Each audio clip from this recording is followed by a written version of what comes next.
በስመ አብ ወወልድ ወመንፈስ ቅዱስ አሐዱ አምላክ አሜን።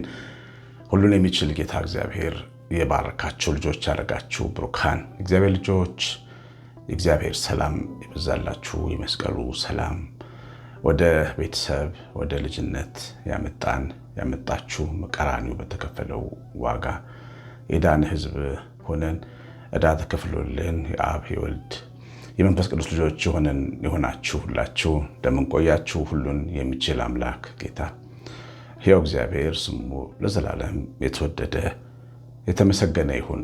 እግዚአብሔር ብሩካን እግዚአብሔር ልጆች ዛሬ መንፈስ ቅዱስ የሚያስተምረን የሚናገረን ኢዮብ 14 ቁጥር 2 ላይ ካለው ቃል ተነስተን ነው። ከሴት የተወለደ ሰው የሕይወት ዘመን ጥቂት ቀን ነው። ከሴት የተወለደ ሰው የሕይወቱ ዘመን ጥቂት ቀን ነው። መከራም ይሞላዋል። እንደ አበባም ይወጣል ይረግፋልም፣ እንደ ጥላም ይሸሻል እርሱም አይጸናም። እንግዲህ የሰው ልጅ ዘመን ያው እንዳያችሁት እንደ ጥላ የሚጠቀለል እንደሆነ የስጋ ዓመታችን 80 ዓመት ቢበዛ እንደሆነ እና የሰው ልጅ ሕይወቱ አሁን እንደሰማችሁት ጥቂት ቀን መሆኑን ኢዮብ ይነግረናል። ኢዮብን ከብዙ ሺህ ዓመታት በኋላ እንድንሰማው ለምንድን ነው የምንገደደው? ቀን ያለ ለሚመስለን ሰዎች፣ በሕይወታችን ውስጥ ጊዜ አለኝ ለምንል ሰዎች፣ ለውሳኔ ለምንዘጋጅ ሰዎች፣ ከእግዚአብሔር ጋር ለመኖር ለምናምነታ ሰዎች በትክክልም አሁን እየኖር ነው ያለው ዓለም ቋሚና ዘላቂ ለሚመስለን ሰዎች ነው። እኛ ሰዎች የሚያስታውሰን ያስፈልገናል። እኛ ሰዎች ደውል ያስፈልገናል። አያችሁ፣ በየመሃሉ የሚያነቃን ያስፈልገናል። የሰው ልጅ እንደ ግለሰብ በግልም በመንፈሱ ያንቀላፋል። ዝም ብሎ በቃ ይሰራል፣ ይገባል፣ ይወጣል፣ ጥሩ ይመገባል፣ ጥሩ ይለብሳል። ሕይወት እንደዚህ ይመስለዋል። ይሄ ከባድ እንቅልፍ ነው። በሕይወቱ ቆሞ የሚያንቀላፋ ሰው ባህሪ ነው። ይሄ መስራት ቅዱስ ነገር ነው። መመገብም ብሩክ ነገር ነው። መልበስ ማጌጥም የተባረከ ነው። ሶስቱ ነገሮች ብቻ ሕይወት ናቸው ብሎ ማሰብ ግን አደገኛ ነው። ስለዚህ የሚያነቃው ያስፈልጋል። እንደ ሕዝብ እንደ ወገን እንደ ዓለም የሰው ልጅ ለብዙ ዘመናት ለ1000 ዓመታት ተኝቶ ነበር። በምድረ በዳ የሚጮኸው የዮሐንስ መጥምቅ ድምፅ ይህንን ሕዝብ ለማንቃት የተላከ ድምፅ ነው። ዮሐንስ አንተ ማን ነህ ሲሉት እኔ ድምፅ ነኝ ብሎ ነበረ። እኔ ቃል አዋዲ ነኝ፣ እኔ የአዋጅ ነጋሪ ነኝ፣ እኔ ደወል ነኝ። ትምህርት ቤት ውስጥ አንድ ክፍለ ጊዜ ሲያልቅ ደወል ይደወላል። መምህሩም ተማሪውም በዛ ደውል ያ ክፍለ ጊዜ ማለቁን ይነግራል። የሰው ልጅ በየጊዜው በሕይወት ደውል ይደወልበታል። ታውቃላችሁ፣ በጣም የምንወደው አጠገባችን የምንወደው ወላጃችን በሞት እናጣለን። በጣም ትልልቅ ድሮች ሲከስሩ እናያለን። ደግሞ በጣም ትንንሽ ሰዎች ከፍ ሲሉ እናያለን። ትልልቅ መንግስታት ሲወድቁ እናያለን። አይወድቁም የሚባሉት ሲወድቁ፣ አይፈታ የሚባሉት ሲፈታ እናያለን።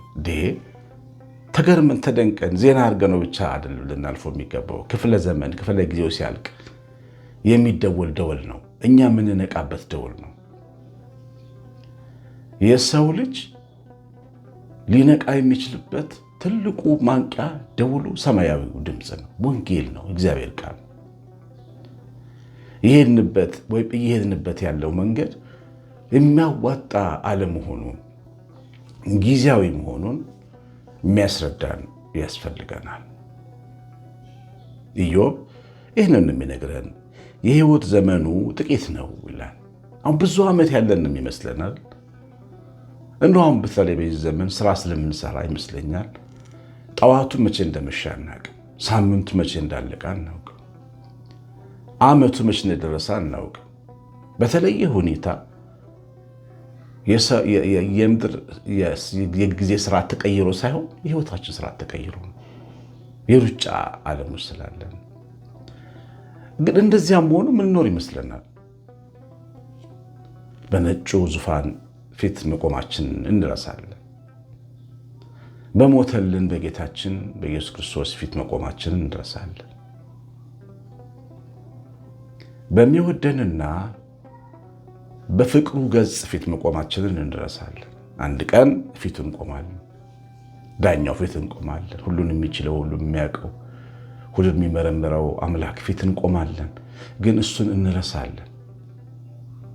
ስለዚህ ዘመናችን ጥቂት መሆኑን ግን ማስታወስ አለብን። እግዚአብሔር ልጆች፣ የሰው ልጅ ዘመኑ ጥቂት ነው፣ መከራም ይበዛበታል ይላል። እውነት ነው። ስለምናመሰግን እንጂ በሕይወታችን የሚበዛው ሰልፉ ነው፣ ጦርነቱ ነው። እኛ ላይ የሚነሳው ምቀኝነት፣ እኛ ላይ የሚነሳ እሳት፣ እኛ ላይ የሚነድ እያለፍነው እንጂ እግዚአብሔርን አምነን እያለፍነው እንጂ ቀላል አይደለም። ራሳችን የምናመጣው ምኞታችን የሚያመጣው ፈተና፣ ምርጫችን፣ ስሜታዊ ውሳኔያችን የሚያመጣብን የህይወት ጣጣ በጣም ብዙ ነው። መከራውም እጅግ ብዙ ነው። እንግዲህ ምን ጓጓለት ዓለም? በመከራ ሚዜዎች የታጀበ ዓለም ምን ጓጓለት? እንኖራለን ብለን የምናስብበት ዓለም። ይሄ ዓለም ግን እንደ አበባ ይወጣል፣ ደግሞ ይረግፋል።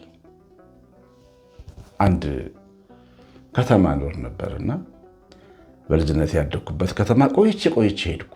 በልጅነት የማውቀው የህይወት ስርዓት እንዳለ ነበር የሚጠብቅ የመሰለኝ። በጊዜው የነበሩት በማምሩ ደምግባት የነበራቸው እናቶች አርጅተው ቤታቸው ተሸረሽበው፣ በጊዜው የነበሩ ደማቅ ንግድ ቤቶች ተዘግተው ክስር ብለው፣ በጊዜው ያልነበሩ ደግሞ ትልልቅ የንግድ ተቋማት ተከፍተው፣ በጊዜው ያልተወለዱ ልጆች ተወልደው ወጣቶች ሆነው ህይወት ተገለባብጦ ጠበቀኝ እዛ ከተማ። እኔ ዓለም ውስጥ ሕያው ሆኖ አገኘዋለሁ ያልኩት ያ የልጅነቴ መልክ ላገኘው አልቻልኩም። እነዛን ሰዎች በዛ መልካቸው ላገኛቸው አልቻልኩም። አብሬያቸው የተማርኳቸው ጓደኞቼን በዛ መልካቸው ላገኛቸው አልቻልኩም። ግማሾቹ በሚያሳዝን ሁኔታ ጠቁረዋል። ገሚሶቹ በህይወት አልፈዋል። ገሚሶቹ ደግሞ ትልቅ ሰዎች ሆነዋል። እና ምናምነው ዓለም ትንሽ ስንቆይ ዘወር ብሎ ሌላ ነው የሚሆነው። መልኩ ይቀየራል። አንዳንዴ ማናውቀውም ይሆናል። ዓለምን የምታምኑ ሰዎች መኖርን መውደድ ጥሩ ነው። መኖርን ግን ማመን ልክ አይደለም። እግዚአብሔር ነው መታመን የሚገባው። እግዚአብሔር ነው መታመን የሚገባው ማለት በቃሉ የተጻፈው ስለ ዘላለም ህይወት፣ ስለ መጪው ህይወት የተጻፈውን ማመን ያስፈልጋል። እኛ ስለ ራሳችን የምናውቀው ጥቂት ነገር ነው እግዚአብሔር ልጆች። ስለዚህም አሁን የምታዩት ዓለም እንደ አበባ ነው፣ ደግሞም ይረግፋል ይላል። በጣም የምታደንቁት ሀገር፣ የምታደንቁት ከተማ ከተወሰነ ዓመታት በኋላ ሌላ ነው የምታገኙ። የህይወት ህግ ነው። የሚረግፍ አበባ የተሞላች ዓለም ነች ያለንበታል። እግዚአብሔር ልጅ እንደ ሳርም ይሸሻል፣ እርሱም አይጸናም። ተመልከቱ፣ ሰው ልጅ የሚወደው የሚታመንበት ዓለም እንደ ጥላም ይሸሻል፣ አይጸናም። ዛሬ እግዚአብሔር የሚናገረው ሰው አለ። ከዓለሙ ፍቅር የያዘው ትንሽ እግዚአብሔርንም የሚፈልግ ሰው አለ። በልቡ መቅደስ ውስጥ ምን ችግር አለ? ተደስቼም እኖራለሁ፣ መደሰትን እግዚአብሔር አይከለክልም ብሎ የዓለምን ጭራም ይከተላል። ዘፈን የማይቀረው፣ ኮንሰርት የማይቀረው፣ ጭፈራ የማይቀረው፣ መጠጥ የማይቀረው፣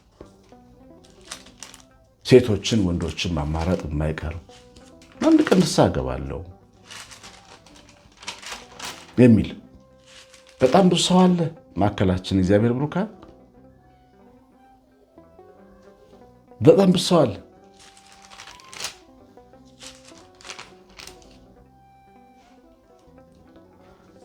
ነገር ግን ዓለም እንደዚህ ነው። እንደሰማችሁት ያዕቆብ አባታችን በያዕቆብ መልእክት ምዕራፍ 4 ቁጥር 13 ላይ እንደዚህ ይላል፣ አሁንም ዛሬ ወይም ነገ ወደዚያ ከተማ እንሄዳለን፣ በዚያም ዓመት እንኖራለን፣ እንነግድማለን፣ እናተርፍማለን የምትሉ እናንተ ወይ ተመልከቱ፣ ነገ የሚሆነውን አታውቁ። አሁን የምንኖርበት ዓለም የሚያዋጣን መስለን ሰዎች እንኖራለን፣ እንነግዳለን፣ እንሰራለን የምትሉ ሆይ እርግጠኞች አይደላችሁ። ያለ እግዚአብሔር የምታቅዱ ያለ መለኮታዊ እጅ መረባችሁን የምትወረውሩ ወደ ባህር። ጌታ በስንት ነገር ያስተምራል። እነ ስምዖን ጴጥሮስ ሲወረውሩ ሌሊቱ ሁሉ ድካም ነበረ። ከነጋ በኋላ ጌታ ኢየሱስ መጥቶ በቀኝ ጣሉት ሲላቸው በአንድ ጊዜ መረባቸው በዓሣ ተሞላ። ይህ እኮ ለሰው ልጅ ትልቅ ትምህርት ነው። ያለ እግዚአብሔር ለሚያቅዱና ለሚለፉ ሰዎች ዛሬ እንኖራለን ይላሉ። ዛሬ ሄደን እነግዳለን፣ እናገባለን፣ እንወልዳለን፣ ልጆቻችንን እንድራለን ይላሉ። ዛሬ ፓርላማ እንገባለን፣ እንመረጣለን ይላሉ። ግን መለኮታዊ ቅዱስ ግን አይገቡም። እነሱ የሚሉት እንጂ እግዚአብሔር የሚለው ለእነሱ ግድ አይሰጣቸውም። እናንተ ሆይ አስተውሉ ይላል እግዚአብሔር ቃል። ምን እንደሚሆን ነገ አታውቁም። ሕይወታችሁ ምንድን ነው? ጥቂት ጊዜ ታይቶ ኋላ እንደሚጠፋ እንፋሎት ናቸውና። እንፋሎት ሲወጣ ከማንቆርቆራ ታዩታላችሁ፣ ትንሽ ቆይቶ ግን የለም። እናንተ እንደዚህ ናችሁ። ዛሬ ትታያላችሁ፣ ነገ አትኖሩምና እንደማይኖር ሰው በዚህ ዓለም ላይ ኑሮ ነው። እግዚአብሔር ጋር ኑሮ። የምትይዙት የምትንጠለጠሉበት መለኮታዊ ክንድ ይኑራችሁ። አምላክ እቅዳችሁ ውስጥ ይኖር። ሕያው እግዚአብሔር ምን ይላል በሉ። ወደ መንፈሳዊ ዓለም ኑ። ይኸውላችሁ እናንተ የራቃችሁት የማይራቀውን ነው። እናንተ የደበቃችሁት ከትልቁ ብርሃን ነው። ራሳችሁን ሰውራችሁ ያላችሁት ከጤነኛው ብርሃን ነው። ብቻችሁን የዓለም ጨለማ ነው። ይሄ ፀሐይ እንዳያታልላችሁ፣ መብራት እንዳያታልላችሁ፣ ከተማ ድምቀት እንዳያታልላችሁ። ሁሉም ውሸት ነው። ሁሉም ድራማ ነው። አንድ ቀን ሁሉ ድርምስ ብሎ መቃብር ጥቅልል ብለን እንገባለን። አያድኑንም፣ አያወጡንም ከመቃብር። ከሞት ከተነሳው ጋር መቃብርን ከከፈተና የሞትን ጸን ከሰበረው ከጌታችን ከኢየሱስ ክርስቶስ ጋር አሁኑኑ በንስሐ ተባበሩ። ተመለሱ። እግዚአብሔር ልጆች፣ ሕይወታችን ምንድን ነው? ምንድን ነው የኛ ሕይወት? አሁን ታይቶ እንደሚጠፋ እንፋሎት ናችሁ ይለናል እግዚአብሔር ቃል። ምንድን ነን እኛ? እንኖራለን የምንል ሆይ እንኖራለን ወይ? በፍጹም። ይልቁንም በዚህ ፈንታ ጌታ ቢፈቅድ ብንኖር ይህን ወይም ያን እናደርጋለን ማለት ይገባችኋል። በትዕቢታችሁ አትመኩ። ትዕቢት ነው በቃ አለ እግዚአብሔር ማቀድ። በቃ ጠዋት ፕላን አለኝ፣ ጽፋለሁ፣ እወጣለሁ። ፕላን ውስጥ እኔም ፕላን ጽፋለሁ። በነገራችን ላይ ግን ጠዋት ጌታ ቢፈቅድ ብዬ ነው የምጀምረው። ስለምንኖር ያላቀማ የጌታዬን ሐሳብ አስቀድማለሁ። አንዳንዴ ኖ ይለናል በመንገዳችን፣ እንቀበላለሁ። እሱ ማለት እኮ ነው ማቀድ ችግር የለው፣ ለነገ መስራት ችግር የለው። ጌታን ግን እያሰሙ እያሳዩ የህይወታችንን አለቃ የህይወታችንን መሪ ፈቃድህ ነው ወይ? ያዋጣሉ ይሄ መንገድ ያተርፈኛሉ ማለት እንደ አላዋቂ ከጥበበኛው ጋር መመካከር ያስፈልጋል። እግዚአብሔር ፈቅድ እንደዚህ እናደርጋለን በሉ። በትዕቢታችሁ አትመኩ። ስለዚህ ይህንን ዓለም ተከትሎ የሚኖር ሰው፣ ይህ ዓለም የሚያልፍ የማይመስለው ሰው፣ የዚህ ዓለም መልክ ዘላለም የሚመስለው ሰው እንደ ጥላ መሆኑን፣ እንደ አበባ ረጋፊ መሆኑን፣ እንደ እንፋሎት መሆኑን በደንብ ማወቅ ያስፈልጋል። እግዚአብሔር ብዙ እንደተናገረን ተስፋ አለኝ። ተምሬበታለሁ። እናንተም እንደተማራችሁበት ተስፋ አለኝ። የሰማኑን በልባችን ጻፍ። መንፈስ ቅዱስ ይባርካችሁ። የእግዚአብሔር ቸርነት የእናታችን እመቤታችን ረድኤት በረከት የመላእክት ጥበቃ አብሮን ይሁን። ትምህርቱ ላይ ኮሜንት አድርጋችሁ ላይ ካካችሁ ስለምትወጡ እግዚአብሔር ይባርካችሁ። ቀሲስ አሸናፊ ገብረማርያም ነኝ። ሰላም